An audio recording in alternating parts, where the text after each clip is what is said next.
Spring 1924. You've a letter too? Over his tea, Thomas Barrow glanced to his friend, Jimmy. Jimmy looked up. And you, he replied, seeing a missive in Thomas's hand. Milo, Thomas told him. And he had something, at least, to write back to her. Something which would hopefully encourage her to come back to Downton, and find out the words she could say to send that man away for good. That's good, Jimmy told him, before squirreling his own away, and reaching for his cup. Thomas gave him a cynical look. As they left the dining room, Thomas caught up with Jimmy. I can tell her that her brother's going to be included on the war memorial, he told his friend. He would write to Rutherford and Chadwick, too, seeing as Ernest Ashby had been a rising star in Manchester's physics department. They may also encourage Milo to come up to the service. Thomas glanced at Jimmy's pocket. Now, your turn. Jimmy dipped his head. It's from Lady Anstruth there, my former employer,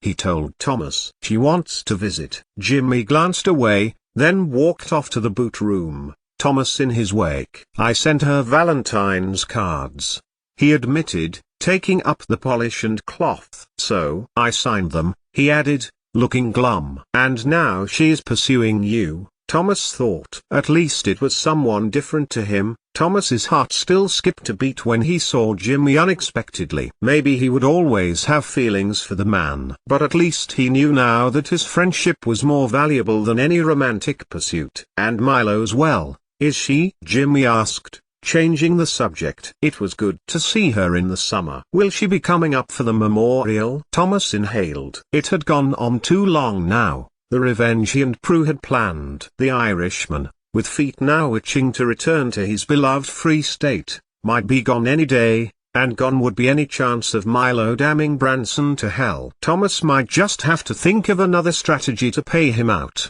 although he had thought, and none seemed as clean and effective than the one Jack Prue had proposed. She is doing very well, Thomas told him. She has graduated, she has traveled abroad to meet other atomic scientists, she is in the process of getting her next qualification. He looked up. Linked to those blessed masts that were here and the church. She is one very clever young lady, who I have had the pleasure of knowing nearly all her life. Jimmy smiled. A spine-melting smile that made Thomas grip his lordship's shoe and shine vigorously. And she's got you to thank, Miss Baxter said, behind him. Thomas scowled as she came in. He was having such a pleasant time with Jimmy, alone, and now she was disturbing him. Why he ever thought to get her to work at Downton, he would never know, only to extract gossip by pressing blackmail to her. It wasn't as if Phyllis Baxter was a particularly nasty person. But, in Thomas's experience, if a person could be led down the wrong garden path once,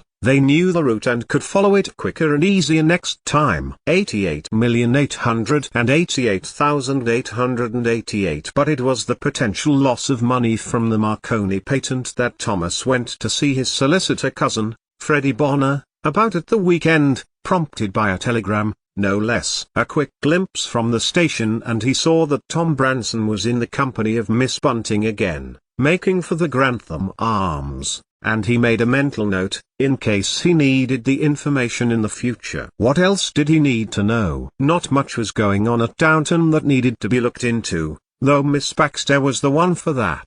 There was something going on with Lady Edith, although that wouldn't concern the makeup of the serving staff if she had done something. Anything Lady Edith did would not make a difference to lines of inheritance, and consequently, staffing requirements. Before he got on the train, Mrs. Crawley greeted him, and she was in the company of Lord Merton, and they seemed to be walking together. That wouldn't alter the staff either, seeing as Matthew Crawley, who Thomas liked very well, was now dead. It's a mess. Marconi should never have bought the patent, Freddie told Thomas, when he got to York. He was looking through the papers in his hands. I looked into it, as you asked, Thomas, Freddie told him, and the money has to be returned. Again? I thought it was safe. Can't I just withdraw it and spend it on something? Freddie looked up, over his round spectacles and shook his head, then backed away from the front desk in his shop and, gathering up the papers, ushered Thomas into a somewhat Spartan back room, with wooden chairs and a plain desk, rather than the leather-padded chairs and oak desk on show at the front. Miss Ashby's brother's invention now has been in circulation so long that, while it's patented, no other communications company will buy it when they can simply wait until the patent has expired. And technology has moved so quickly, few may take the risk that it will become obsolete. But she is working on something similar now, towards her postgraduate qualification, Thomas told him, his heart sinking. It sends out short radio wave bursts, and can be detected over longer distances. A meter can detect anything reflecting off it, like a mirror reflects light. It is beyond voice transmission, it could be used for ... other things, Thomas finished, weakly. What? That was beyond him yet. But it was a step towards something. And besides, the money had already been paid. 4 years before. Could a judge make the money be paid back? What if it wasn't there anymore? They can, and they would lodge a debt against your name, Thomas, Freddie told him. And you don't want that. No one does. You have secured her house, that is one thing, it is in her. The law cannot make a person be responsible for another person's debt, even if you are married. A Pyrrhic victory, Thomas thought. Keep the house, which he would not sell even if he could. But the loss of over £1,000. A man by the name of ...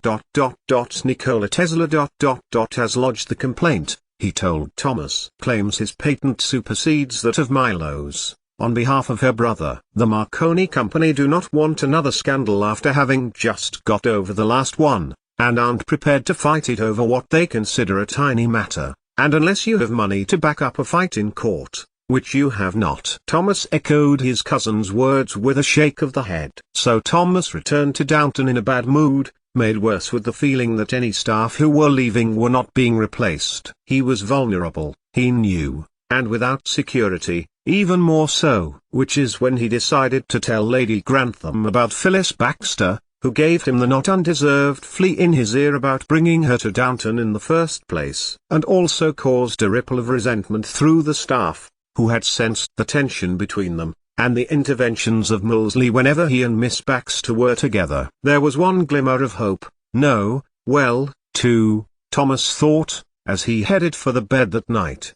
One was Jimmy, and the other was the hope that Milo would find the courage to return to Downton. 88,888,888. But at least some more of his questions were answered the next night, and some credit was earned back with the family. Lady Anstruther had broken down passing Downton, and had been offered to stay the night. Fumblings and hand-holdings, all from her, Thomas noticed, towards Jimmy had gone on, and his friend had given in to lust, plotting to find her that night. So Thomas had arranged to make it easy for him, saying he would stand guard. But it wasn't long until an altogether more pressing matter came, when fire began and took hold on the gallery floor. Lady Edith was asleep, and Thomas had no hesitation in pulling her out of bed and away from the flames, as his lordship and Tom Branson battled with hoses, joined not too long afterwards by the Downton Fire Brigade. And Thomas found something else too which,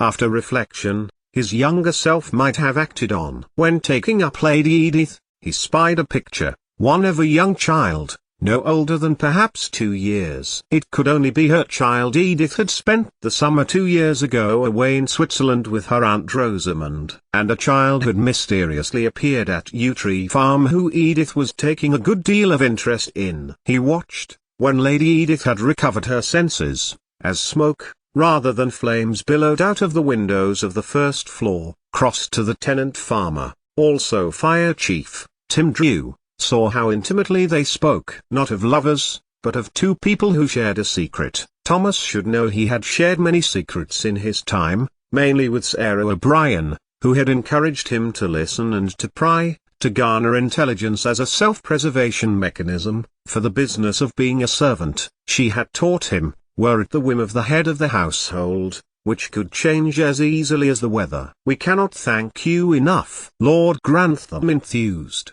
as he looked across to his daughter, still dazed from the fire. But he could. Edith was his daughter, and words were merely words. It did not guarantee lifelong employment, despite Thomas being absolutely qualified to take Mr. Carson's role. And the worst of everything was the grip around Thomas's heart when he learned that his friend was leaving, having been caught in bed with Lady Anstruth there. Part of his world was ending. And then there was Milo, and the presence of a man in her life down in Cambridge who Thomas could sense had more than mathematics on his mind. Thomas could sense that his immediate future was not going to be pleasant.